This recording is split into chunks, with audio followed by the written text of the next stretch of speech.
What a steal, I thought. I couldn't believe my luck when I was browsing the net for houses. My hand had been forced lately, as my landlord was selling the place that I was currently renting. In fact, had been renting for the past 8 years. This was my home, and now, unless I found a new place soon, I would soon be homeless. Over the past decade, I'd luckily been able to put some money away into my savings account for a rainy day. Thankfully, that rainy day had never come.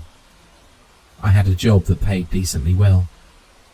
My rented apartment was in very good condition, and my car was very reliable. I'd always taken care of my teeth as well, so I didn't have to pay exorbitant amounts for any dental work. I didn't even spend any money on takeout. As a result, I had a sizable nest egg sitting in my account, doing nothing. Enough for a deposit on a house, and maybe some renovations to boot. I'd always wanted a big place since I was little. I would see millionaires having huge mansions, filled with exciting and interesting things. They'd have swimming pools, tennis courts, and a huge driveway big enough to fit 10 cars.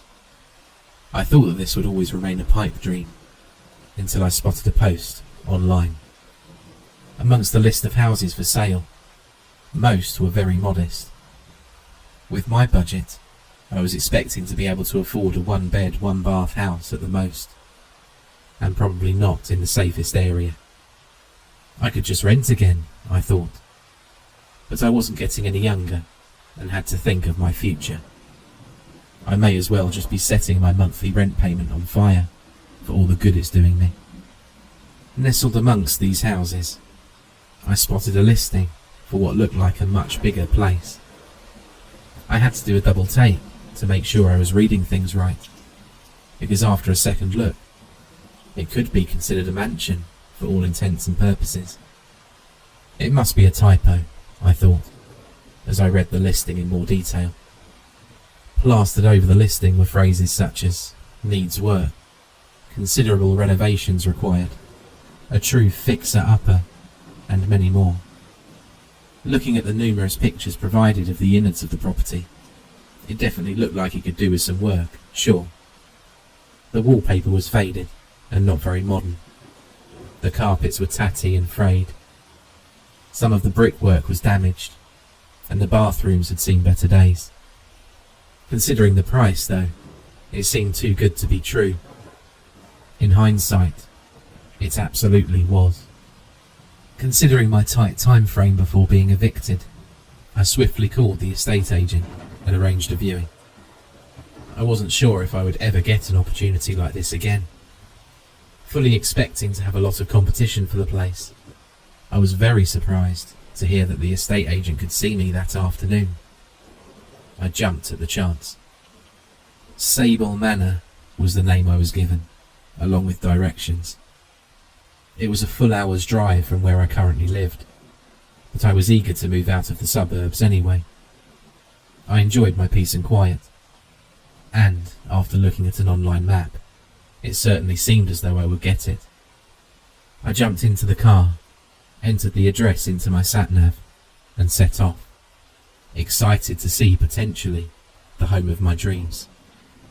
After coming off of the motorway, the sat-nav eventually asked me to turn right off of the main road, onto a quaint country road. Either side of the road were open fields, filled with countless sheep, cows and horses. I could get used to this, I thought. As time went on, the road began to get narrower and narrower.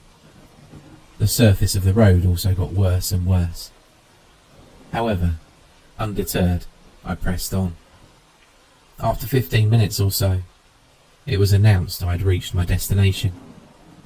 I slowed the car to a stop, and I found myself sitting at a dilapidated wooden front gate.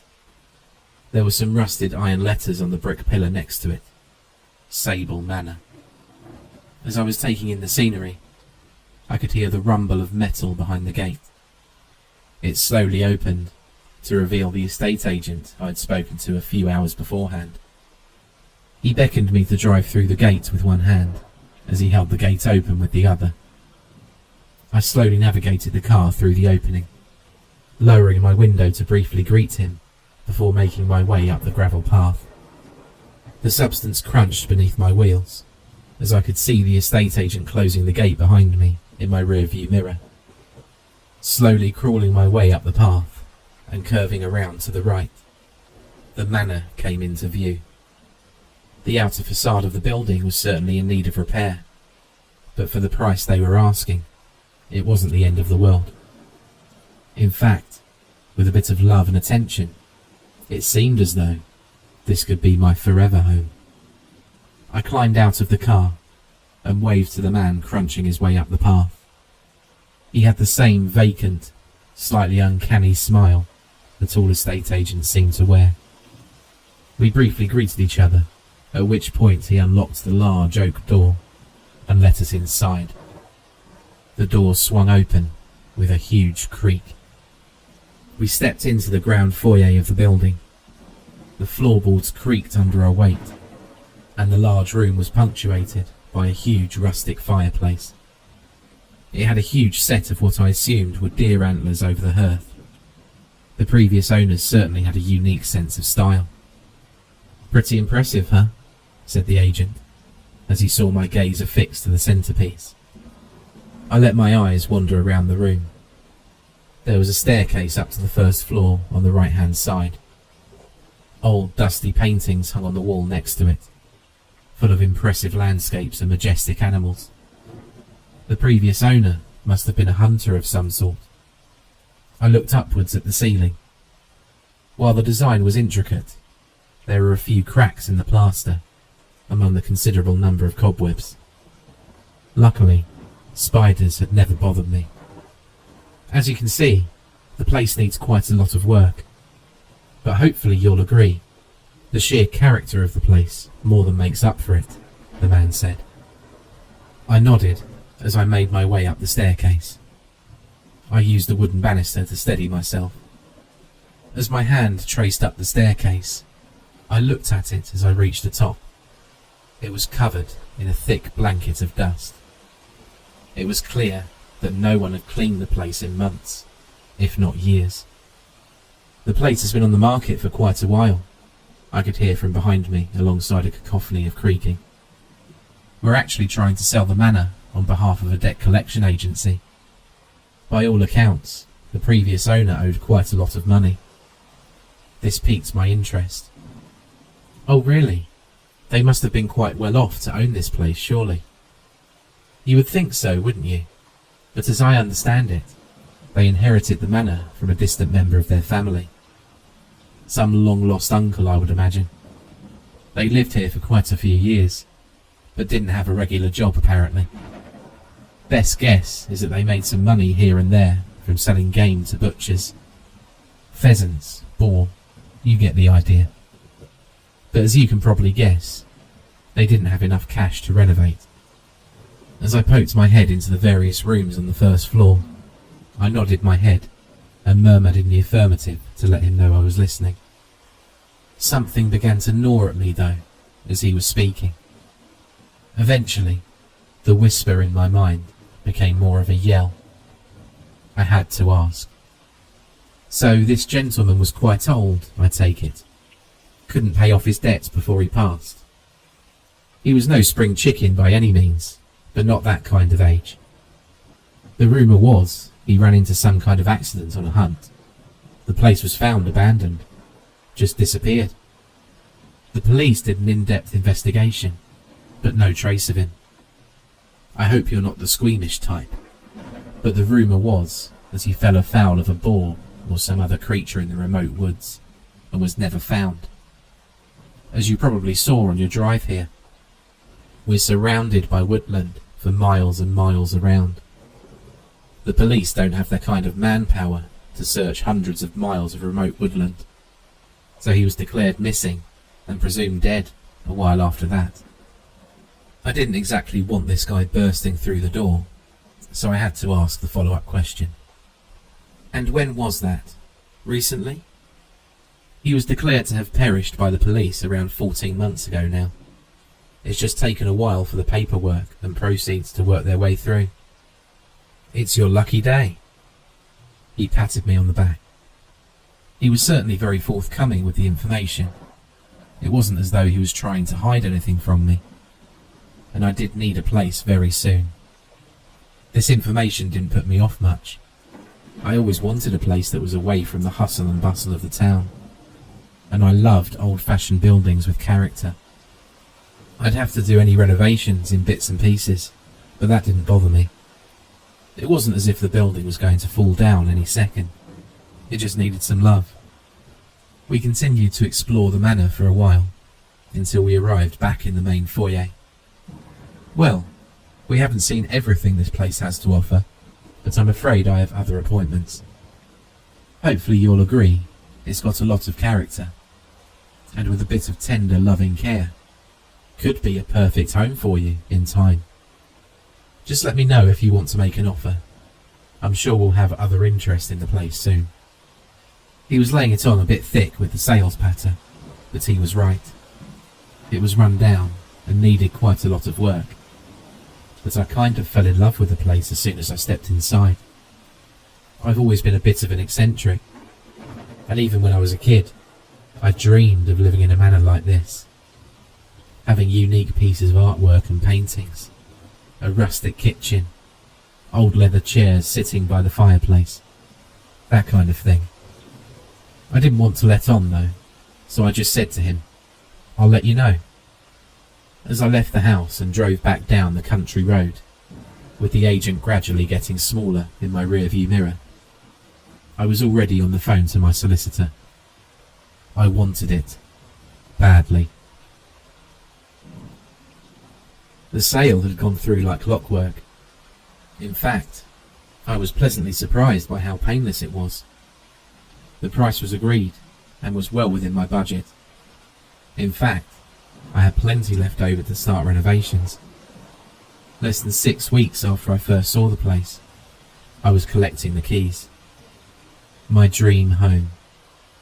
As I locked the gate behind the estate agent, with keys in hand, I stood there in silence and took in a deep breath. Peace and quiet. I could hear the birds twittering in the trees, the sound of the wind rustling through the autumn leaves.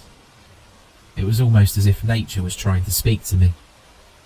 "Your home," I imagined it was saying. 2 weeks after the sale, I effectively moved in. I didn't have much to move from my old place. I always lived within my means and didn't collect many possessions. I was a big believer in experiences over things. Now, I was looking forward to spending my first night in my new home. My new home. Mine. It felt weird saying it. I spent most of my first day looking through each of the rooms and making a note of any remedial work that needed doing. By the evening, I'd filled at least 10 pages. I always liked undertaking big projects though, so this didn't put me off. I was just excited to have my own place. It was peculiar though. As soon as you shut the front door, it was as if you had created a vacuum inside. There was no noise at all. You couldn't hear any birds, any wind, anything at all. It was as if you had stepped into another dimension.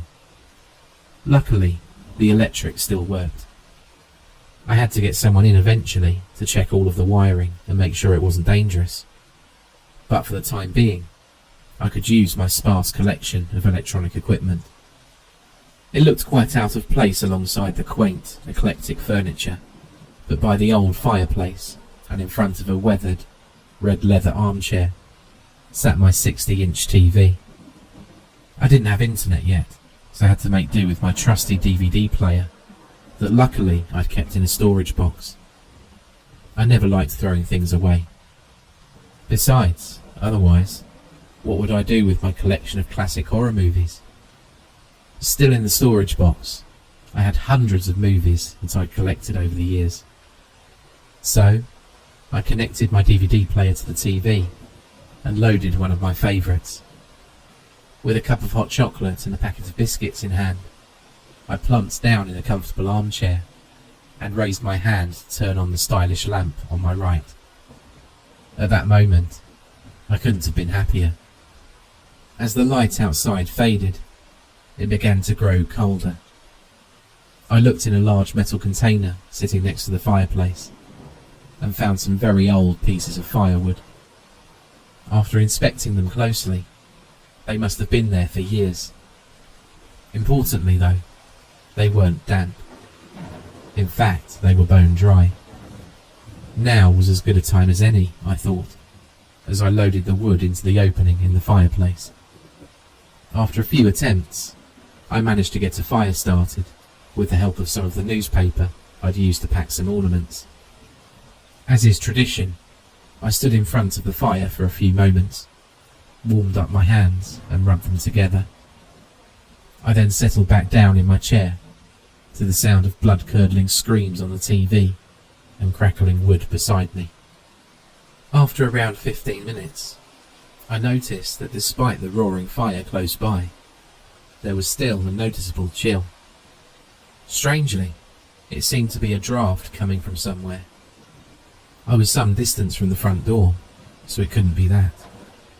I scanned around, and I wasn't close to any doors at all, as a matter of fact. The draft had to be coming from somewhere. It certainly wasn't from the fireplace, as there was a ravenous fire there now. In fact, I had just fed it some more wood. I got up and started searching for the source of the cold draft.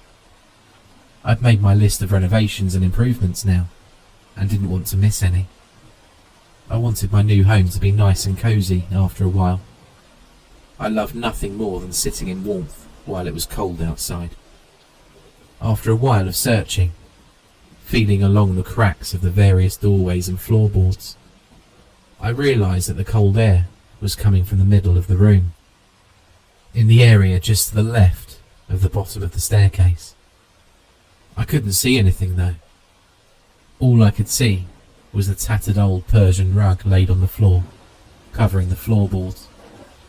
Although it was frayed and clearly had been well used by the previous owners, it had a certain character about it, so I wanted to keep it. The rug was threadbare in places though, and can't have been doing a good job of insulating against the cold.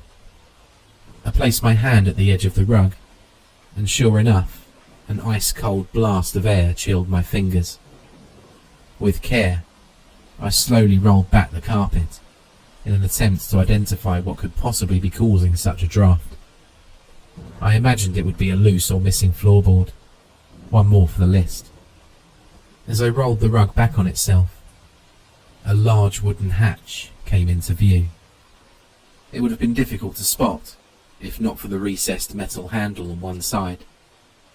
The handle was rusted beyond all recognition and was quite large. This wasn't in the floor plan, I thought, as I paced slowly around the hatch, feeling a bizarre sense of both trepidation and excitement. While I did have some money to renovate, I didn't have enough to do everything. If this hatch leads to a basement, there could be all kinds of heirlooms and treasures in there, which could pay for the renovations 10 times over. The sheer curiosity got the better of me. I removed my phone from my back pocket and turned on the flashlight. The dazzling white light provided a stark contrast against the warm orange glow being provided by the fire. I slowly bent down and grabbed the rusted handle. It provided some resistance, but after a sharp tug, it came loose and allowed me to get some leverage on the hatch. As I pulled upwards, the hatch gave way surprisingly easily. I pushed the door up onto its hinges, and once it reached the fulcrum, it fell backwards in the opposite direction, slamming onto the floor with a loud thump. A cloud of dust erupted into the air, illuminated by the glow of the fire. I shined my phone flashlight into the dark opening. All I could see was a collection of wooden steps heading downwards. They were covered in dust, and there was a thick sheet of cobwebs. It was clear that no one had been down here for a while, but at least I'd found the source of the draft. Now that the hatch was open, there was a strong stream of icy cold air collecting around my feet. Taking a gulp, I slowly travelled down the steps, hoping that the wood wasn't so rotted that it would give way. Thankfully, the steps held firm. I counted the number of steps in my head as I went. 12, 13, 14, 15. 15 steps. And with each step that I took downwards, the warmth being provided by the fire quickly gave way to a cloying chill. In fact, it was so cold that as my foot found the ground at the bottom of the steps, I could see clouds of mist whenever I breathed out. I looked back up the steps to whence I came, and all I could see was a flickering orange glow, casting shadows upon the steps that took many shapes as the fire ebbed and flowed. Holding my phone up, I decided to check my battery. After all, I didn't want my phone to cut out while I was down here. I couldn't see any light switches at all. Not surprising, it was an old house. 84%. Phew. I only planned to spend 10 minutes or so down here, just to sate my curiosity. I could fully explore the area in the morning. I had more than enough battery for tonight's purposes. Glancing next to the battery icon though, I saw the words, "No service." If I wanted to make this a secret games room or anything, I'd definitely need a landline down here at some point. I had plenty of signal upstairs. I surmised that the walls must have been lined with lead or something. As I held the phone in front of me, I could see a long passageway with a concrete floor. At the end of the passageway, I could just about see the glint of metal.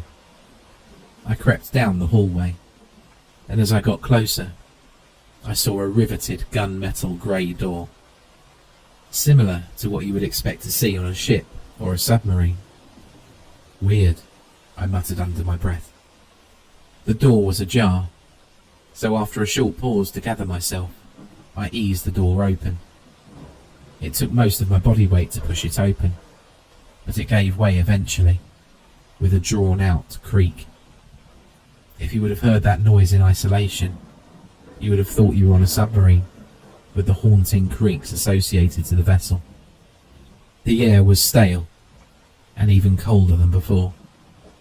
I couldn't believe my eyes when I saw what was in this room. The room couldn't have been more than a few meters long, but the walls were curved, and they weren't made of wood or brick. They were made of metal. A weathered light fitting hung down in the centre of the room from the ceiling. I felt around the wall by the doorway for a light switch, and after a few seconds, found one. I flicked the switch, and at first, nothing happened.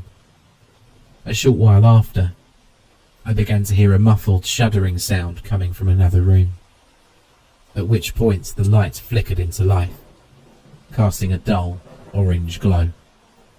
In many ways, it was similar to the glow of the fire upstairs, but this was artificial.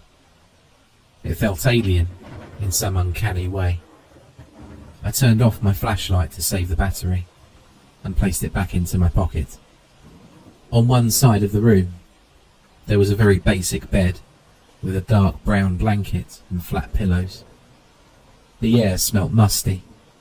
These clearly hadn't been washed for a long time, if ever. On the other side of the room was an electric stove with various old packets of military rations and canned goods. As I picked up some of the goods, most of them were at least 10 years old. I didn't want to try any of them right now, but it sounded like quite an interesting project for a day in the future. As I placed the cans down, the realization dawned on me. This must be a fallout shelter. That would certainly explain the lack of phone reception. The idea always fascinated me, but I'd never seen one in the wild. The old owner of the manor must have been a survivalist of some sort, I surmised. That would certainly explain the antlers and other paraphernalia in the rest of the manor. Towards the back of the room, I saw another doorway. Stepping carefully between the cooking and the sleeping areas, I walked through the opening. Here was another small room, smaller than the one I'd just left. The loud shuddering was much louder here. Grabbing my phone from my pocket again, as I couldn't see another light switch, I pointed it towards the source of the noise. A generator. That would explain the light suddenly working. The walls of this room were completely bare. Metal again, but rusting in some places. Recessed into the wall close to the generator, I could see a small wash basin and toilet. I'm not sure they'd ever been used. Walking up to the basin, I turned the tap with great difficulty. It spluttered loudly for a good 10 seconds, but eventually, brown water started to spurt through the opening. Water must have been sitting in these pipes for years, I said to myself. I quickly turned off the tap. It was much easier to turn now that I'd loosened it. I moved the light in my hand around the small room and noticed another aperture opposite to the generator. It was another riveted metal door identical to the first. This one had a glass porthole of sorts. The air was ice cold now. I began to regret not wearing more layers. I shone my torch through the glass, but it was incredibly cloudy. I couldn't make out anything at all. The door had a large lever, almost like you'd see on an airlock. Taking a deep breath, I moved the lever downwards. With that, I could hear a sharp intake of air, as if a vacuum seal was broken. As soon as this happened, a blast of ice-cold air hit me with force. "What the hell?" I gasped. I swung the heavy door open, and it clanked loudly once it hit the wall. I cautiously shone my torch into the opening and took a step inside. The concrete floor in the room had tiny ice crystals on it, which crunched as my shoe hit them. As I lifted my phone up to scan around the room, I could see slabs of meat hung on hooks. Underneath them were metal tables with various cutting implements laid upon them. It was a huge freezer. "Of course he hunted animals," I said to no one. Talk about an endless supply of food. It was a perfect setup. Spend years building up a supply of meat and food for the potential scenario of nuclear war. It didn't look like it would have been much of a life if it did happen, but at least he would have been alive. And with a generator, no trouble at all in keeping this stuff frozen. Real meat, I'm sure, would have been far more preferable to canned food. I stared in amazement at what looked like years of work. My attention was drawn to another metal table on the other side of the freezer.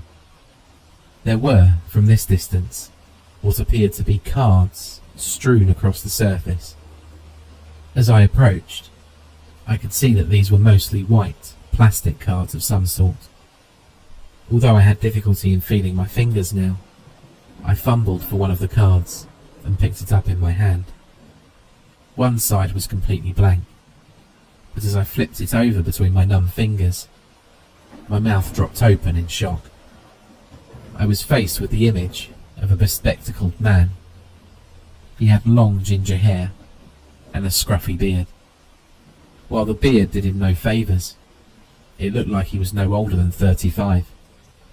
In fact, I could tell exactly how old he was to the day. He was 34 years and 143 days old. I knew this because the card contained his birth date, next to his picture, along with his address. It must have been a driving license or some other form of ID. Was this the mysterious hunter who disappeared? His name was Brian Murphy. Then, my eyes wandered from the card in my hand to the dozen other cards on the table. Grasping another, I was faced with the picture of another person. This time, a young woman with shoulder-length black hair, no older than 21. Again, this had her birth date on it, so I knew for certain she was approaching her 20th birthday. This person's name was Jennifer Perez.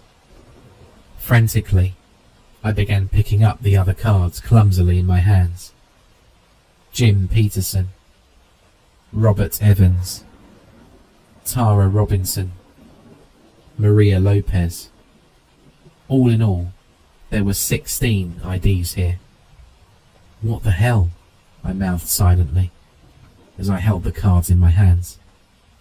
In panic, I pushed one of the huge slabs of meat with my full body weight out of the way and pointed my phone towards the door to get out as soon as I could.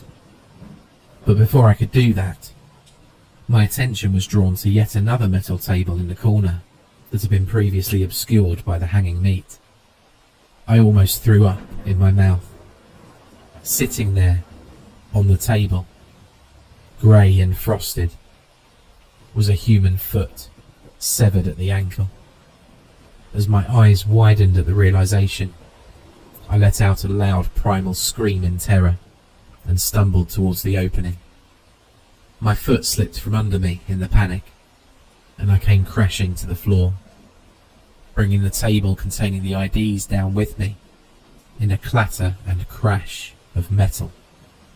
With that, my phone slipped out of my hand and smashed on the concrete floor. Luckily, there was still some ambient light coming from the main room that I could use to find my way. With my ankle throbbing, I struggled to my feet and began retracing my steps out through the bunker, hobbling every step of the way, past the rumbling generator, past the dilapidated stove, past the military-style bed. As I steadied myself on the wall with one trembling hand, I grazed something and a light switch flicked off. Too terrified to care, I held the narrow wall on both sides with my hands. The glow from the fire upstairs was acting as a beacon for me. I needed to get out.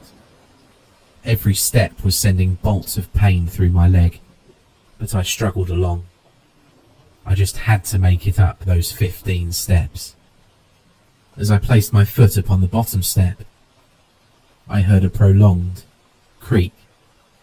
The comforting orange glow of the fire emanating from the opening above me became dimmer. Strange. In the space of a single second, another loud creak, followed by a tremendous thump, and then darkness. December 1st, or at least I think that's what the date is. It's difficult to tell anymore. I've been counting the days by my number of sleeps, as I can't see any daylight. I haven't seen any daylight for at least a month. This place has a pen and paper. That's how I'm telling you this. If I didn't have this, I think I would go insane. I write stories just like this one, only this one is real. I don't know what this person plans to do with me, but I'm sure he would have murdered me by now if he wanted to do that. Maybe he's looking for a companion during the nuclear apocalypse. Maybe he's planning on hunting me for sport. I don't know. I can't bring myself to eat the human flesh. I'd sooner starve. I've been surviving on the canned food. There should be enough to last for another month, maybe 2. Before long, though, there will be nothing left beside what's in the freezer. If anyone ever finds this, tell my story. And I hope you get revenge on whoever has done this. Unless, of course, they get you too.